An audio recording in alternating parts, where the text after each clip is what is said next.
ਜਿਹੜੇ ਬੰਦੇ केजरीवाल आम आदमी करते फिरते हैं ना, खास करके ਜਿਹੜੇ किसान आ, ਜਿਹੜੇ ਜ਼ਮੀਨੀ ਹਕੀਕਤ ਨਾਲ ਜੁੜੇ ਹੋਏ ਆ, ਜਿਹੜੇ ਜ਼ਿਮੀਂਦਾਰ ਵਾਹੀ ਕਰਦੇ ਆ, ਖਾਸ ਕਰਕੇ ਉਹਨਾਂ ਨੂੰ ਮੈਂ ਦੱਸਣਾ ਚਾਹਣਾ, ਜਿਹੜੇ ਗੁਰਦਿੱਤ ਸਿੰਘ ਸੇਖੋਂ ਵਰਗੇ ਕਹਿੰਦੇ ਆ ਕਿ केजरीवाल ਦਾ ਕਿਸਾਨੀ ਬਿੱਲ ਲਿਆਉਣ ਦੇ ਵਿੱਚ ਕੋਈ ਰੋਲ ਨਹੀਂ ਸੀ, ਉਹਨੇ ਕਿਸਾਨੀ ਬਿੱਲਾਂ ਦਾ ਡਟ ਕੇ ਵਿਰੋਧ ਕੀਤਾ ਸੀਗਾ। ਉਹਨਾਂ ਨੂੰ ਮੈਂ ਦੱਸਣਾ ਚਾਹਣਾ ਕਿ ਜਦੋਂ 7 ਬੰਦਿਆਂ ਨੇ ਗੁਰਦਿੱਤ ਸਿੰਘ ਸੇਖੋਂ ਨੂੰ ਘੇਰਿਆ ਸੀਗਾ, ਗੁਰਦਿੱਤ ਸਿੰਘ ਸੇਖੋਂ ਨੂੰ ਸਵਾਲ ਜਵਾਬ ਕੀਤੇ ਸੀ, ਉਦੋਂ ਗੁਰਦਿੱਤ ਸਿੰਘ ਸੇਖੋਂ ਨੇ ਕਿਹਾ ਸੀ ਕਿ ਮੈਨੂੰ ਦੱਸੋ, ਦਿਖਾਓ, ਮੈਨੂੰ ਤੁਹਾਨੂੰ ਦਿਖਾਉਣਾ ਚਾਹਣਾ। ਪਹਿਲਾਂ ਆਹ ਵੀਡੀਓ ਦੇਖ ਲਓ ਪਹਿਲਾਂ, ਜਿਹੜੀ ਜਿਹਦੇ ਵਿੱਚ ਇਹਨੇ केजरीवाल ने साफ शब्दां दे विच 2014 ਦੇ ਵਿੱਚ ਕਿਹਾ ਸੀਗਾ ਕਿ ਜਿਹੜੇ ਬਿੱਲ ਆ ਉਹ ਡੀਰੈਗੂਲੇਟ होने चाहिए।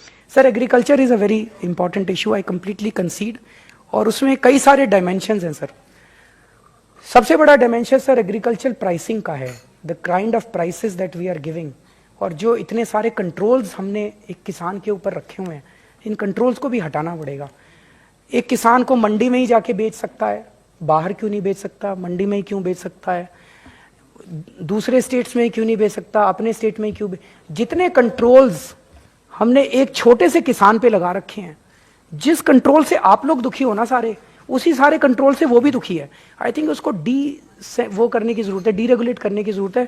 बहुत सारे सरकार को उसकी सर से उतरने की ज़रूरत है। फायदे के नाम पे कहते हैं अब किसान अपनी फसल पूरे देश में कहीं भी बेच सकता है, यही फायदा गिनाते हैं ना ये।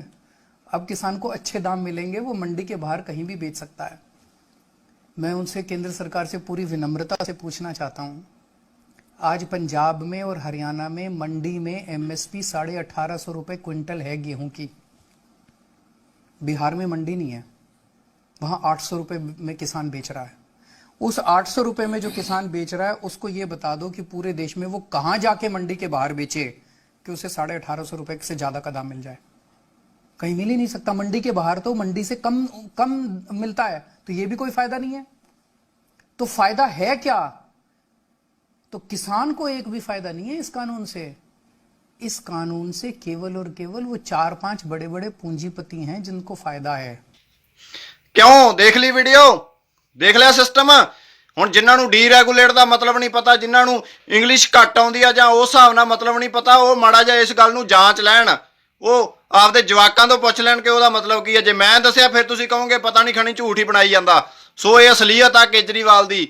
ਦੂਜੀ ਗੱਲ, ਪਾਣੀ ਦਾ ਮਸਲਾ ਜਿਹੜਾ SYL ਦਾ ਮਸਲਾ ਜਿਹੜਾ ਇਹ ਕਹਿੰਦੇ ਦਿੱਲੀ ਨੂੰ ਪਾਣੀ ਲੈ ਕੇ ਜਾਣਾ, ਜਿਹੜਾ केजरीवाल ਕਹਿੰਦਾ, ਮੈਂ ਪੁੱਛਣਾ ਚਾਹਣਾ ਕਿਸਾਨਾਂ ਨੂੰ, ਮੈਂ ਪੁੱਛਣਾ ਚਾਹਣਾ ਜਿਹੜੇ ਆਪਦੀਆਂ ਜ਼ਮੀਨਾਂ ਠੇਕੇ ਤੇ ਦਿੰਦੇ ਆ ਉਹਨਾਂ ਨੂੰ ਵੀ ਉਹ ਪੁੱਛ ਲੈਣ ਕਿ ਜਦੋਂ ਪਾਣੀ ਕੱਸੀ ਵਜਦੀ ਲੰਘਦਾ ਐਂਡ ਤੇ ਤੇਲ ਤੇ ਜਾ ਕੇ ਜਦੋਂ ਪਾਣੀ ਬਿਲਕੁਲ ਖਤਮ ਹੋ ਜਾਂਦਾ, ਉਹ ਤੁਹਾਨੂੰ ਪਤਾ ਹੋਣਾ ਚਾਹੀਦਾ। ਤੁਹਾਨੂੰ ਪਤਾ ਲਾ ਲਿਓ ਫਿਰ ਆਪਦਾ ਪਾਣੀ ਕਣਕਾਂ ਨੂੰ।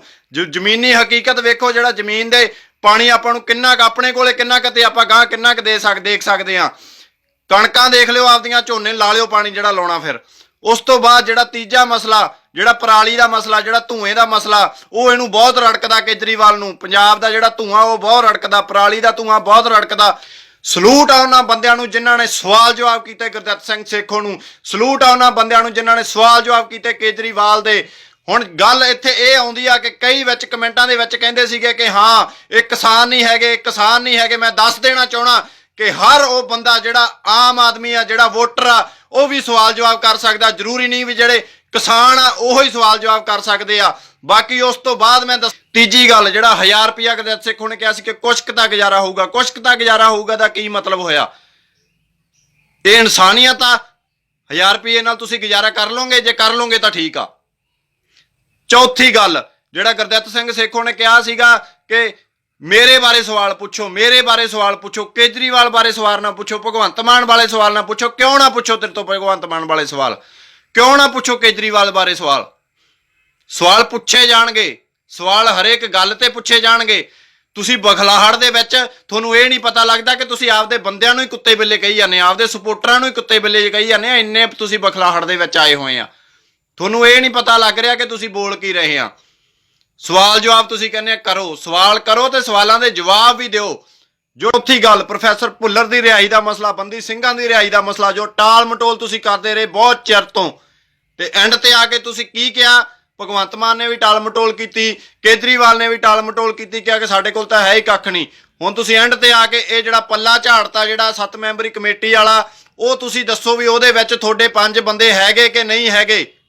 गल खत्म। नदी को साफ कर देंगे, यमुना नदी को साफ कर देंगे, यमुना नदी को साफ कर देंगे। 2014 का बुड़कदा आउंदा लाली डुबकी होगी यमुना नदी साफ। दस दो मैनू ਜਿਹੜਾ ਕਹਿੰਦਾ ਵੀ ਹੋ ਗਈ ਯਮੁਨਾ ਨਦੀ ਸਾਫ। ਰੇਪ ਕੇਸ ਦਿੱਲੀ ਦੇ ਵਿੱਚ ਕੋਈ ਰੇਪ ਕੇਸ ਨਹੀਂ, ਦਿੱਲੀ ਦੇ ਵਿੱਚ ਬਿਲਕੁਲ ਸ਼ਾਂਤੀ ਆ। ਮੈਨੂੰ ਦੱਸ ਦਿਓ ਵੀ ਕਿੰਨੇ ਰੇਪ ਕੇਸ ਹੁੰਦੇ ਆ ਦਿੱਲੀ ਦੇ ਵਿੱਚ। ਸਭ ਤੋਂ ਜ਼ਿਆਦਾ ਰੇਪ ਕੇਸ ਵੱਧ ਰਹੇ ਆ, ਕਿਉਂ ਵੱਧ ਰਹੇ ਆ? ਉਹਦਾ ਕੀ ਹੱਲ ਕੀਤਾ ਇਹਨਾਂ ਨੇ? ਦਿੱਲੀ ਦੇ ਵਿੱਚ ਪਿਛਲੇ ਹਫ਼ਤੇ ਜੋ ਘਟਨਾ ਹੋਈ, ਇੱਕ ਔਰਤ ਨਾਲ ਧੱਕੇਸ਼ਾਹੀ ਹੋਈ, ਇੱਕ ਔਰਤ ਨਾਲ ਬਲਾਤਕਾਰ ਹੋਇਆ, ਇੱਕ ਔਰਤ ਨਾਲ ਵਾਲ ਕੱਟੇ ਗਏ ਉਹਦਾ ਕੀ ਆ? ਇੱਕ ਅਮਰਤਪਾਲ ਮਹਿਰੋਂ ਸਿੰਘ ਨਿਹੰਗ ਸਿੰਘ ਜਿਹੜਾ ਉੱਥੇ ਜਾ ਕੇ ਉਹਨੂੰ ਕਿਰਪਾਨ ਫੜਾਇਆ ਆ, ਉਹਨੇ ਇਹ ਕਿਹਾ ਕਿ ਤੂੰ ਅੱਜ ਤੋਂ ਬਾਅਦ ਆਪਦੀ ਰਾਖੀ ਤੁਸੀਂ ਖੁਦ ਕਰਨੀ ਆ, ਤੇ ਤੁਸੀਂ ਉੱਤੇ ਜਾ ਕੇ ਪਰਚਾ ਦੇਤਾ। ਕੀ ਇਹ ਅਸਲੀਅਤ ਆ? ਕੀ ਇਹ ਸਹੀ ਹੈ? ਫਿਰ ਤੁਸੀਂ ਕਹਿ ਦਿੰਦੇ ਆ ਕਿ ਕੇਜਰੀਵਾਲ ਉਹੀ ਗੱਲ ਕਹਿੰਦਾ ਕਿ ਹਮਾਰੇ ਹੱਥ में तो कुछ नहीं है। बहुत कुछ है। जे थोड़े हथ च ही कुछ है नहीं तो फिर तुसी पंजाब च की करोगे? अमरतपाल महरों नूं सलूट आ जिहड़ा फिर भी हक सच लई डट के खड़ा, जिन्हें परचियां दी कोई परवाह नहीं की। फिर गल उत्थे आ जाती है, फिर अगला कहता ठेके बंद कर देंगे, ठेके बंद कर देंगे। दिखा दो मैनू दिल्ली दे विच किन्ने ठेके बंद होए आ ते किन्ने वधे आ। तुसी भी किसानी अंदोलन दे विच गए हो सारे, तुसी जाके वेख्या दिल्ली दा हाल? पैर धरन नूं जगह नहीं हुंदी, ते जिहड़ा दिल्ली दे विच कुछ कर नहीं सकदा वो पंजाब दे विच की करूगा?